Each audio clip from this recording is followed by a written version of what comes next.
अस्सलाम वालेकुम दोस्तों, आप देख रहे हैं Altaf Malik YouTube official channel.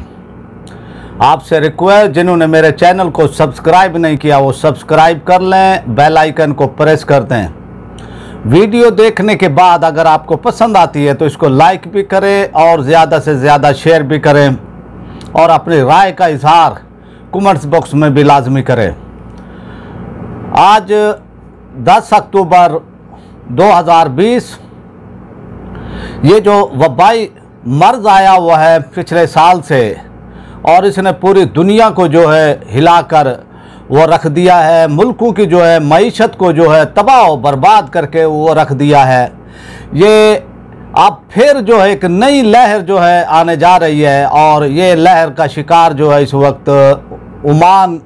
के अंदर जो है 11 अक्टूबर यानी बरोज़ एतवार से 24 अक्टूबर तक मुकम्मल लॉकडाउन का ऐलान किया गया है। ओमान हुकूमत ने इसके फैलने के खदशे के पेश नज़र मुकम्मल लॉकडाउन का फ़ैसला किया है और इस दौरान जो है तमाम पब्लिक तफरीह मकामात,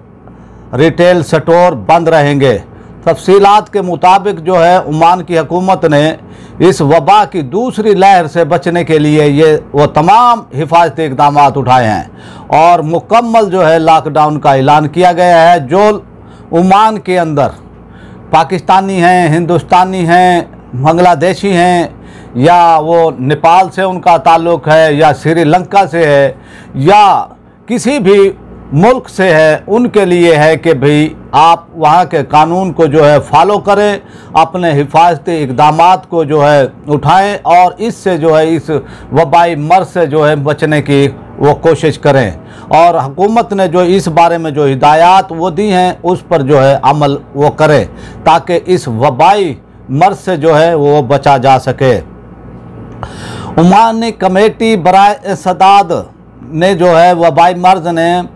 ममलकत में योमिया केसेस में इजाफे को मद्देनज़र रख कर लॉकडाउन का फ़ैसला किया है और कमेटी ने सिफारशात दी हैं ओमानी वजारत सिहत को। तो वजारत सिहत ने उन सिफारशात पर उन पर जो उनकी जो वो तजवीज़ थी तो लॉकडाउन का जो है मुकम्मल ये फ़ैसला किया गया है जो 11 अक्टूबर से 24 अक्टूबर तक है। और इस लॉकडाउन के औकातकार ये हैं रात 8 बजे से लेकर सुबह 5 बजे तक के लिए होंगे। लॉकडाउन के दौरान तमाम वो तफरीह हम पब्लिक मकामात और सैली मकामात और जो रिटेल की दुकानें होंगी, जो उनके स्टोर होंगे, वो इन पर जो है अमल वो करेंगे। ओमान में ये दूसरी लहर है इस वबाई मर्ज़ की और दूसरी लहर की शिद्दत जो है से बचने के लिए SOPs और एहतियाती तदाबीर इख्तियार की गई हैं और ऐसे इक़दाम उठाए वो जा रहे हैं ताकि इसको फैलने से ओमान में जो है रोका वो जा सके। तो ये अब तमाम उन गैर मुल्कियों का ये फ़र्ज़ बनता है कि वहाँ की हुकूमत के जो कानून हैं उनको फॉलो करें और उनके जो हिफाजती इक़दामात के हवाले से जो है उन्होंने SOPs वो जारी किए हैं और उन पर जो है अमल करें ताकि इस मूज़ी मर्ज़ से जो है ये जो वबाई मर्ज़ है इससे बचा वो जा सके। और आपने वो देखा होगा कि जब ये पहली लहर आई थी तो इसने जो है फिर कितनी यानी वो तबाही वो फैलाई है, कितने लोग जो है लॉकडाउन यानी वो किए गए पूरी वो दुनिया के अंदर, पूरी दुनिया में जो है ममालिक ने और वो बड़े बड़े ममालिक जो इक़्तिसादी तौर पर मजबूत थे वो भी जो है उनकी इक़्तिसादी हालत जो इस वक्त बहुत ही वो कमज़ोर हो चुकी है। लिहाजा वहाँ पर जितने भी जो गैर मुल्की हैं वो जो है इस पर अमल करें और अपने जो भी SOPs हैं उनकी हुकूमत के ओमान की हुकूमत ने वो जारी किए हैं वो आपकी बेहतरी के लिए वो जारी किए हैं ताकि उन पर अमल वो दरामद वो किया जाए। इसी तरह सऊदीया के अंदर जो है अभी तक मामलात वो कंट्रोल में है अल्हम्दुलिल्लाह और जो सऊदी हुकूमत ने इस हवाले से जो इक़दाम उठाए हैं और उन इक़दामात के नतीजे में अल्हम्दुलिल्लाह जो है अल्लाह का करम है कि वहाँ पर जो है मामलात ठीक हैं और हालात जो है मुकम्मल जो है वो कंट्रोल में है। तो इसी तरह जो है अब सऊदी हुकूमत ने जो है उम्रा ज़ारीन के हवाले से भी वो जो है ये किया है कि भी उम्र को जो है अब खोला जा रहा है। जो दाखिली यानी लोग हैं, जो सऊदीया के अंदर मौजूद लोग हैं, उनके लिए उम्रा खोल दिया गया है। और बाकी जो है आने वाले चंद दिनों में, चंद यानी हफ्तों में जो है, जो कि गैर मुल्की हैं, जो कि दूसरे ममालिक से उनका ताल्लुक़ है, उनके लिए भी जो है उम्र को खोल दिया जाएगा और उस तारीख का ऐलान भी वो किया गया है।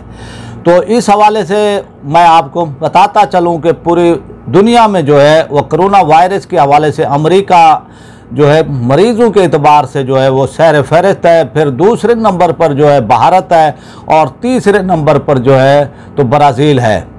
ये तीन ममालिक में जो है अमवात के अदाद शुमार में जो है ये तीनों जो है, यानी पहले अमेरिका है, फिर जो है वो भारत है और तो ब्राज़ील है। तो इसकी शिद्दत से जो है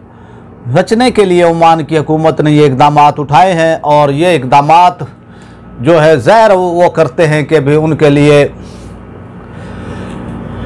लिए जो है अवाम के लिए और वहाँ की जो अवाम है, वहाँ पर जो लोग हैं, उनकी हिफाजत के लिए यह हुकूमत ने इक़दाम उठाए हैं। अब ये उनका फ़र्ज़ है वहाँ पर रहने वालों का, वो चाहे किसी भी मुल्क से उनका ताल्लुक़ हो, किसी भी इलाके से उनका ताल्लुक़ हो, वो अगर ओमान में मौजूद हैं तो वो अपनी हुकूमत के, वहाँ की हुकूमत के जो SOPs को फॉलो करें इस वबाई मर्ज़ के लिए, ताकि ये जो एक वो शिद्दत आई हुई है और इससे जो है वो बचा वो जा सके। ये थी आज की अपडेट जो मैंने आपको वो दी है। और इंशाल्लाह मैं आइंदा भी जो है ओमान के हवाले से जो भी अपडेट होंगी इंशाल्लाह मैं आप तक वो पहुंचाता रहूँगा। आपसे एक बार फिर रिक्वेस्ट कि आप मेरे चैनल को वो सब्सक्राइब कर लें, बेल आइकन को जो है वो प्रेस कर दें। वीडियो अगर देखने के बाद अगर आपको पसंद आती है तो इसको लाइक भी करें, इसको शेयर भी करें ज़्यादा से ज़्यादा, और अपने राय का इजहार कमेंट्स बॉक्स में भी करें। आपसे इजाज़त चाहते हैं। पाकिस्तान जिंदाबाद।